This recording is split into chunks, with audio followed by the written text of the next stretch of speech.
पहुंचाई है। पूज्य धीरेन्द्र प्रसाद शास्त्री जी बोलने वाले पहले पूज्य श्री कृष्ण कृपा धामाली महाराज जी 2 बिंदु पे अपनो संगीत करना चाह रहे हैं। आदरणीय गीता मनीष जी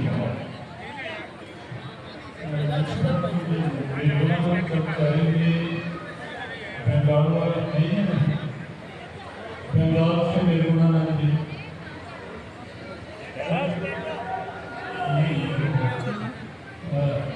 वो विशेष रूप से यहाँ आए हैं। इस बार गीता जयंती पे पिछले वर्ष एक संकल्प लिया था। बेंगलोर में बहुत बड़ी इस समय आवश्यकता है। इस समय हमें लगता है कि सर्वाधिक आवश्यकता कहीं है बंगाल में। तो वहाँ के सभी विचारधारा संत बड़े ही गौड़ीय परंपरा है, रामकृष्ण मठ है, भारत सेवा आश्रम है, और पीछे जाते रहे। पिछले वर्ष उन्होंने एक संकल्प लिया कि गीता जयंती से आगे जो रविवार आएगा एक साथ 1 लाख गीता पाठ करेंगे। और उस समय 1,27,000 के रजिस्ट्रेशन हुए सिलीगुड़ी में। तो इस बार का जो संकल्प है उनका वो है 1 साथ 5 लाख गीता पाठ। और पूरे बंगाल के संत और संस्थाएं और 2 दिन लगा के वहाँ पीछे मिलने जाने का है। और हमारे धीरेन्द्र कृष्ण शास्त्री जी भी वहाँ कुछ दिन वहाँ रहेंगे उस आह्वान में जो 1 साथ 5 लाख गीता पाठ का होगा। और सब उपस्थित होगा, 1 साथ गीता पाठ करेंगे। ऐसा ग्रामों का आह्वान प्रमाण विशेष रूप से निर्माण किया है। हमारे बीच में अक्षय पात्र परिवार के बूढ़ा स्वामी श्री अनंत वीरदास जी यहाँ पर विराजमान हैं। जैसे कि गौरी गोपाल के श्री अमृताचार्य ने बात कही कि 9 दिन की यात्रा में भोजन की व्यवस्था कौन करे, तो 1 दिन की व्यवस्था है कि ये बात कही हमारे श्री धीरेन्द्र प्रसाद शास्त्री जी ने सूचित की हो। तो गौरी गोपाल के अमृताचार्य ने कही कि 8 दिन की भोजन व्यवस्था गौरी गोपाल आश्रम की ओर से हुई। अक्षय पात्र के स्वामी श्री अनंत वीरदास जी अभी यहाँ विराजमान हैं। उन्हें कहिए मनमोहन जी ये कहते हो या यात्रा में दिल्ली से लेकर वृंदावन तक भोजन के साथ में जो व्यवस्था की जरूरत पड़ेगी वाकई में अक्षय पात्र परिवार तैयार है। कर दो उनकी यह भावना को लोग स्वागत करें। और अनंत वीरदास जी महाराज को हृदय से अभिनंदन है यह भावना के टाइम। और अब श्री धीरेन्द्र कृष्ण शास्त्री जी आपकी मैं सुनने को एक बार जोर दे गर्जना करो। बागेश्वर धाम की जय। बागेश्वर शास्त्री जी देखो एक बात सुनी हो। हनुमान जी ने जब कही ना कि सागर पार जाएंगे जानकी जी की सुन लेंगे आप तो चुपचाप बैठे हुए। और ऐसे ही हम सब लोग बोले कि वो चुपचाप बैठे हुए। फिर हनुमान जी ने उनके अंदर भावनाओं के बल की स्मृति कराई। या कि धीरेन्द्र प्रसाद शास्त्री जी को बल की स्मृति करा देंगे कि जय बोलनी पड़ेगी। बागेश्वर धाम की जय। श्री हनुमान जी महाराज की जय। सन्यासी बाबा की जय। वृंदावन बिहारी की जय। यमुने महारानी की जय। श्री धीरेन्द्र प्रसाद शास्त्री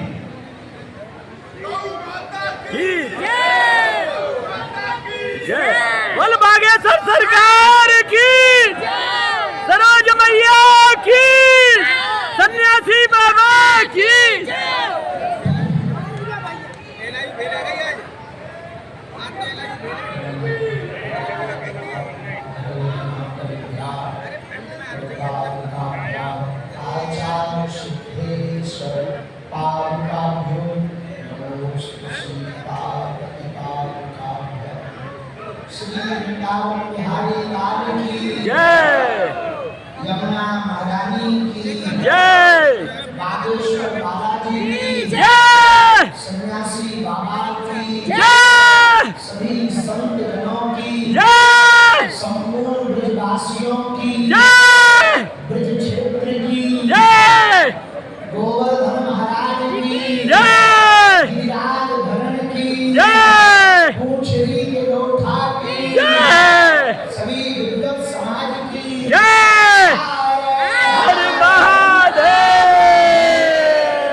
महापुरुष संपूर्ण ब्रज क्षेत्र के यहाँ की विभूति संत महंत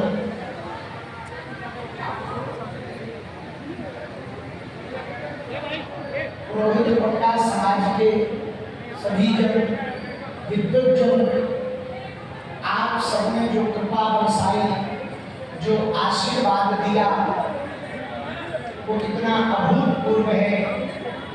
आज श्रीमद् भागवत जयंती के इस उत्सव पर श्री धाम वृंदावन में बांके बिहारी ठाकुर जी की सन्निधि में, इन सब संतों की सन्निधि में बैठकर ऐसा लग रहा, अब तक मन में भय था कि पदयात्रा कैसे संपन्न होगी।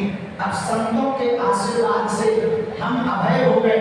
महात्मा जिसके हाथ को पकड़ लेता है, परमात्मा उसके कार्य को सफल कर देता है। बोल बागेश्वर धाम की। दिल्ली से वृंदावन तक की जो पदयात्रा है, हम सभी मंच पर विराजमान सभी संत जनों के चरणों को खूब धन्यवाद प्रणाम करते हैं। एक बात कहें भैया, ये पदयात्रा बालाजी और बांके बिहारी का मिलन है। ये पदयात्रा यमुना महारानी से मिलन है। दिल्ली में भी यमुना जी है और वृंदावन में भी यमुना जी। यह पदयात्रा 7 नवंबर की जो परम पूज्य श्री मलुक की ठाणे महाराज जी ने बात दोहराई, वही बात हमको लग रहा स्वयं धर्म सम्राट स्वामी कर्पात्री जी महाराज उस कार्य को कर रहे हैं अग्र होकर के, और वेद रक्षणा गौ माता उस कार्य को करवाना चाहिए। तो 7 नवंबर को पूज्य श्री गीता मुनि जी महाराज जी ने कहा, विगत 18 वर्षों से अचानक ही दिल्ली में 7 नवंबर को सभी संतों को लेकर के गौ पूजन कर रहे हैं।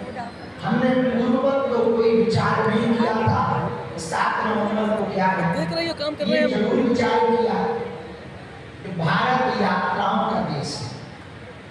प्रभु श्री राम की वनवास यात्रा, देश को स्वतंत्र कराने के लिए महात्मा गांधी की दांडी यात्रा, गौ माता को के संवर्धन के लिए बचाने के लिए धर्म सम्राट स्वामी कर्पात्री जी की गौ यात्रा, राम मंदिर को बनाने वाली रथ यात्रा, कलश यात्रा।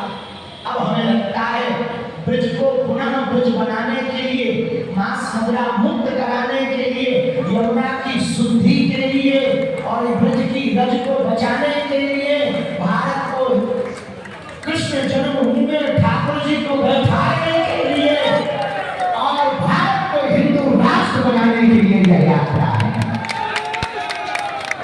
और इन सब महापुरुषों का साथ मिला, सब महापुरुष विराजमान भरे। अयोध्या से भी पूज्य महाराज जी आ गए, ब्रज के सभी महापुरुष आ गए। आप लगातार मंच का संचालन भी कर रहे। पूज्य ठाकुर जी भी तब से ही विराजमान है। एक अभिभावक की भूमिका की तरह आपका आशीर्वाद प्राप्त हो रहा है। पूज्य श्री गिरीशानंद जी महाराज जी भी, उनका भी आशीर्वाद द्वितीय बार हमको प्राप्त हो रहा। सभी संत विद्वज्जन विराजमान, सभी ब्रजवासी विराजमान, पंडा पुरोहितों के भी सब लोग विराजमान, अक्षय पात्र महाराज जी विराजमान, तिवारी जी साथ में आए। इन सबको देखकर, इन सबके वचनामृत आशीर्वाद को सुनकर हमको लग रहा जो बात किसी महापुरुष ने कही थी वो सही है कि अब तो केवल क्रियान्वयन बाकी है और करना है। आज तो झांकी है, असली फिल्म तो बाकी है। बोल बागेश्वर धाम की। और अन्यथा नारायण बात को हम सब मिलकर के यह सनातन हिंदू एकता पदयात्रा जब करें, इस बात के साथ संकल्प लेकर के करें कि हमारी वर्ण व्यवस्था बनी रहे और सनातन हिंदू एक हो जाए। और एन प्रकार हम एक बात की कई लोग महापुरुषों ने हमको बार बार कहा, तो लिखा भी है, और एक बात हम कह देते हैं, महाराज जी की यदि आज्ञा बनेगी तो यात्रा के पूर्व में एक दिन का कार्यक्रम ठाकुर जी विराजमान हो गए मथुरा कृष्ण जन्मभूमि के आसपास किया जाएगा। वहीं से संकल्प लेकर के वे पदयात्रा की आगामी यात्रा पर बढ़ेंगे। और 7 नवंबर से वो ध्वज उठाकर 16 नवंबर को श्री ठाकुर जी के चरणों में सभी संत जनों को आगे करकर इनके पद चिन्हों पर पीछे पीछे चलकर हम पैदल करेंगे। हमारी सामर्थ्यता तो नहीं है। वो कहते हैं कि तन से भी दुखी हैं और मन से भी दुखी। तन ऐसो कमजोर है कि बेहड्डी, मन ऐसो है कि धर्म विरोधी ताकत खूब सक्रिय है। फिर भी इन संतों का आशीर्वाद मिल गया तो ये तय है कि तन भी हष्टपुष्ट रहना है और मन भी हष्टपुष्ट होना है। क्योंकि महापुरुष जब आशीर्वाद देते हैं तो बाहर की परिस्थिति तो सुधरती है, मन स्थिति भी सुधरती है। इन महापुरुषों का, ब्रजवासियों का, आज जो ब्रजवासियों का प्रेम देखा, उन ब्रजवासियों का आशीर्वाद मिला। मानव वाले पूज्य महाराज जी के यहाँ से भी उपस्थित हुए, श्री विनोद बाबा के यहाँ से भी पूज्य श्री पंडित बाबा उपस्थित हुए और पूज्य श्री काशरे की वाले कमरे के वाले पूज्य महाराज जी ने भी आशीर्वाद दास को भेजा। और हमको बरसाने वाले पूज्य श्री विनोद बाबा जी ने तो पूज्य पंडित बाबा जी के द्वारा संदेशा कहा कि वैसे तो हम कहीं जाते नहीं हैं पर पद यात्रा में जरूर आएंगे। भैया इससे लग रहा है कि निश्चित रूप से यह पद यात्रा निर्विघ्न संपन्न होनी ही होनी है। लेकिन अभी भी हम लोगों को चुप नहीं बैठना है, क्योंकि लगातार आक्रांता, जैसा कि महंत राजीदास जी ने बताया था, जो पीछे लगे हुए हमारी वेद परंपरा को मिटाना चाह रहे, रामचरितमानस को जलाते हैं, गौ माता को लगातार काटा जा रहा है, गोवंश सड़क पर विचरण कर रहा है। भारत का दुर्भाग्य देखो, हम जिसे माता कहते हैं वो गोवंश हमारी सड़क पर है, जिसे हम माँ कहकर के पुकारते हैं। और पूज्य मनुपीठ वाले महाराज जी ने एक बात कही थी, हमको हृदय में बैठी हुई वो बात है। मुझे सुनो, भारत को यदि हिंदू राष्ट्र बनाना है तो गौ माता को पहले राष्ट्र माता बनाना है। बोल गौ मैया की। माता यदि राष्ट्र माता बनेगी तो भारत हिंदू राष्ट्र बनेगा। और दूसरी बात भी कुछ मनुपीठ वाले महाराज जी ने बहुत पहले कही थी, वो भी बड़ी अभूतपूर्व। बड़े सुनो, कोई ब्रजवासी यदि आपको स्वीकार कर ले तो ये समझना साक्षात ठाकुर जी ने आपको स्वीकार कर लिया।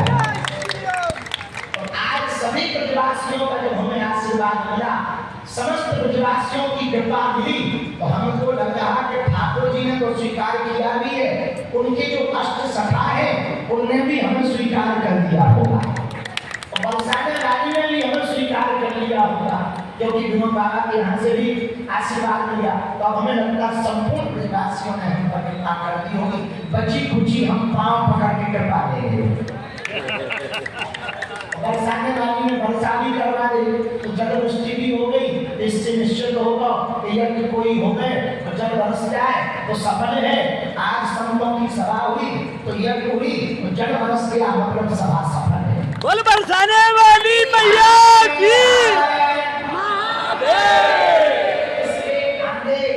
आज के जो बिंदु हैं वो जो भी बिंदु लिखवाए गए हैं, कुछ महाराज जी से हम बाद में निवेदन करेंगे। जो महाराज जी संत लोग ब्रजवासी हमें आज्ञा देंगे उसी मार्ग पर हम आगे बढ़ेंगे और उसी मार्ग पर चल करके 7 नवंबर से 16 नवंबर तक यह पदयात्रा करेंगे। रुकेंगे नहीं जब तक मथुरा में ठाकुर जी नहीं बैठ जाएंगे, यमुना जी निर्मल नहीं हो जाएगी, गौ माता राष्ट्र माता नहीं हो जाएगी और भारत हिंदू राष्ट्र नहीं हो जाएगा, सामाजिक समरसता नहीं हो जाएगी, हिंदू हिंदू भाई भाई नहीं हो जाएगा, तब तक हम चलते रहेंगे, चलते रहेंगे। बोल बागेश्वर धाम की। श्री ठाकुर जी के चरणों में, ब्रजवासियों के चरणों में नाक रगड़कर दंडवत प्रणाम करके और मंच पर विराजमान सभी महापुरुषों के चरणों में नाक रगड़कर दंडवत प्रणाम करके आप सबको भी श्री सीताराम